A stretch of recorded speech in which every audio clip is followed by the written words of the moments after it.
दर्शकों, आप देख रहे हैं आजकल भारत के विशेष कार्यक्रम पंचायतनामा में आप सभी का स्वागत है। जैसा कि आपको पता है, बिहार लोकतंत्र का उत्सव मना रहा है। लोकतंत्र का उत्सव यानी चुनाव। अगले माह यहाँ पंचायतों में सरकार बनाने की कवायद होगी और इसी सरकार बनाने की कवायद और सरगर्मी के बीच आज हम लोग पहुंचे हुए हैं। सिवान जिले का गोरिया कोठी प्रखंड है यह, और गोरिया कोठी प्रखंड का कंटपुरा पंचायत है। यहाँ एक युवा समाज सेवी, पेशे से पत्रकार, पिछले चुनाव में जो पंचायत चुनाव पिछले 73 पंचायत का चुनाव हुआ, उस चुनाव में मुखिया पद से बड़े प्रबल दावेदार थे और किन्हीं कारणों से इन्होंने शिकस्त का सामना किया। बावजूद इसके इन्होंने हार नहीं मानी। लगातार यहाँ के लोगों के, जो यहाँ की जनता है, यहाँ के जो गरीब हैं, यहाँ के जो वंचित हैं, जो यहाँ के शोषित हैं, हर तबके के कल्याण के लिए 12 बजे रात हो, 12 बजे दिन, 4 बजे भोर हो या 4 बजे शाम, हमेशा यहाँ के लोगों के लड़ाई को लड़ने का काम किया है। और इस बार भी बड़ी मजबूत दावेदारी है। मुखिया पद से उम्मीदवार है और मिलेंगे, जानेंगे इस बार कौन कौन सा एजेंडा, कौन कौन सी प्राथमिकता होगी इनके चुनाव में। सबसे पहले राजीव जी, आपका हमारे चैनल पर स्वागत है। धन्यवाद। मैं आजकल भारत की तरफ से, अपने पंचायत की तरफ से आजकल भारत की टीम को धन्यवाद कहेंगे और शुभकामना देंगे। क्या कारण रहा जिसे आपको गोरिया कोठी प्रखंड की कंटपुरा की जनता ने जनादेश नहीं दिया, और इसके लिए आप किसे जिम्मेदार मानते हैं? इसे जिम्मेदार हम मानते हैं, पंचायत में कुछ असामाजिक तत्व हैं या फिर कुछ दलाल टाइप के लोग हैं जो जनता को गुमराह करके और वोट मध्यस्थ या फिर दबंग लोगों को दे देते हैं। आपके मुखिया जी द्वारा बड़े पैमाने पर विकास किए जाने का दावा किया जा रहा है। इस विकास की जो दावे हैं, उन दावों में क्या सच्चाई? सच्चाई यह है कि जनप्रतिनिधियों में इच्छा शक्ति का अभाव है और अभाव की वजह से जनता का विकास नहीं कर, जो भी अब तक के मुखिया पंचायत त्रिस्तरीय पंचायत चुनाव में चुनाव जीते हैं, वे जनता का विकास नहीं कर, पंचायत का विकास नहीं कर अपना विकास किए हैं, जिसकी वजह से पंचायत आज विकास की बात जो रहा है।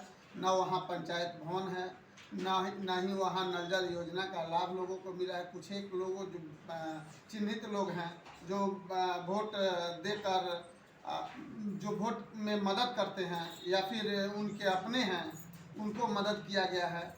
और इंदिरा आवास, फिर शौचालय की राशि उन्हीं लोगों को, चिन्हित लोगों को दी गई है, जिनसे अगले आने वाले चुनाव में उनको लाभ मिल सके। इसकी वजह से कई जो गरीब तबके के लोग हैं वो नाराज चल रहे हैं। नाराजगी का आलम यह है कि प्रत्याशियों की भरमार लगी हुई है। अब जनता को तय करना है कि कैसे पंचायत प्रतिनिधि चुने और ताकि उनका विकास हो सके और पंचायत का विकास हो सके। आप 5 वर्षों से बड़े नजदीक से कंटपुरा की पंचायत की समस्या को जानते हैं। आपको अगर वहां की जनता जनादेश देती है तो आप यदि मुखिया बनेंगे तो कौन कौन से आपके नजरों में समस्या है जिस पर आप काम करेंगे? पहले तो हम पंचायत भवन बनवाने का काम करेंगे। दूसरी बात, जो आधार कार्ड बनवाने के लिए, चरित्र प्रमाण पत्र बनवाने के लिए, निवास प्रमाण पत्र समेत जितने भी मूलभूत सुविधाएं हैं, इसके लिए लोगों को गोरिया कोठी का चक्कर लगाना पड़ता है। और यहाँ पर कई दलाल हैं जो गोरिया कोठी प्रखंड के और पंचायत में स्थापित हैं, जैसे पंचायत सेवक हुए, रोजगार सेवक हुए। रोजगार सेवक तो हमारे यहाँ आते ही नहीं हैं। 5 वर्षों में हमने किसी रोजगार सेवक से को नहीं देखा और न हमसे किसी का मुलाकात हुआ है, जिसकी वजह से लोग मोटी रकम लेकर निवास जाति आय में अपना उन लोग को बनवाते हैं, बनवाकर और ये करप्शन फैलाते हैं, जिसकी वजह से लोग परेशान होकर आजिज हो गया है। यहाँ कभी अंतोषी राशि किसी गरीब को नहीं मिला है। अमीर की बात तो छोड़िए, किसी गरीब परिवार को कभी अंतोषी की राशि अब तक नहीं मिली है। तो आप मानते हैं कि आपके पंचायत में भ्रष्टाचार और भेदभाव का बोलबाला है? बिल्कुल है। यहाँ भेदभाव का नहीं बोलबाला है, भेदभाव का बोलबाला है। उसके बावजूद यहाँ दलाल किस्म के जो लोग हैं उन पर जनप्रतिनिधियों का भरोसा रहता है, पकड़ रहता है कि इनको पकड़ेंगे तो ये हमें चुनाव जिता देंगे। इसी बल पे वहाँ के जितने जनप्रतिनिधि हैं चुनाव मैदान में उतर रहे हैं और यही भरोसा दिला, जो दलाल भरोसा दिला रहे हैं कि नहीं अब की बार आप ही हैं, इसके बाद आप नहीं हैं। आपके पंचायत में बात विकास की होती है, लेकिन चुनाव जब नजदीक आता है तो देखा जाता है शराब, मुर्गा, मटन, चिकन, तमाम साड़ी कंबल का दौर चलता है। मतदाताओं को रिझाने के प्रयास होते हैं। लोकतंत्र के लिए इसे कैसा मानते हैं? जाड़े में कंबल का वितरण किया गया कई प्रतिनिधियों द्वारा, और होली में पैसा रेवड़ियों की तरह युवाओं के बीच बांटा गया। यहाँ तक युवा सक्रिय हैं, ईमानदार हैं, उसके बावजूद भी उन्हें बरगलाने और अपने चंगुल में लाने के लिए प्रयास किया गया, और 2000 से 5 लाख 7 लाख रुपया तक बांटा गया युवाओं के बीच में, ताकि शराब भी बांटा गया, शराब के नाम पर पैसा दिया गया ताकि ये लोग शराब होली का एंजॉय करें, और एंजॉय करने के बाद से हमको वोट देंगे। अगले माह चुनाव होने हैं। आप कर्णपुरा पंचायत समेत गोरिया कोठी पंचायत के मतदाताओं से क्या अपील करेंगे?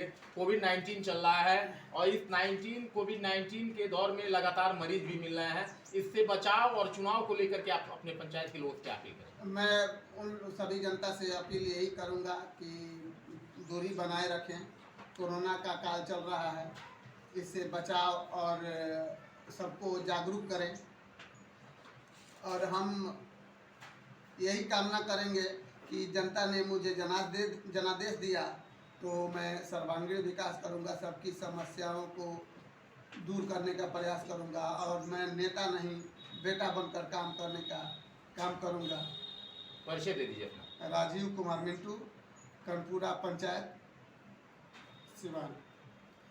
तो दोस्तों, दर्शकों, आप लोगों ने देखा ये राजीव कुमार मिंटू जी थे, और इनका सीधा सीधा मानना है कि यदि यहाँ की जनता इन्हें जनादेश दी तो निश्चित तौर पर जो इच्छा शक्ति के अभाव में विकास कार्य बाधित हुए हैं, पंचायत में जो भ्रष्टाचार है, भेदभाव है, साथ में जो आधारभूत संरचनाओं का अभाव है, उन सभी आधारभूत संरचनाओं के बहाली के साथ साथ पंचायत का सर्वांगीण विकास करेंगे। कैमरामैन इमरान साथ मैं अशोक कुमार पांडे, आजकल भारत, सीवान।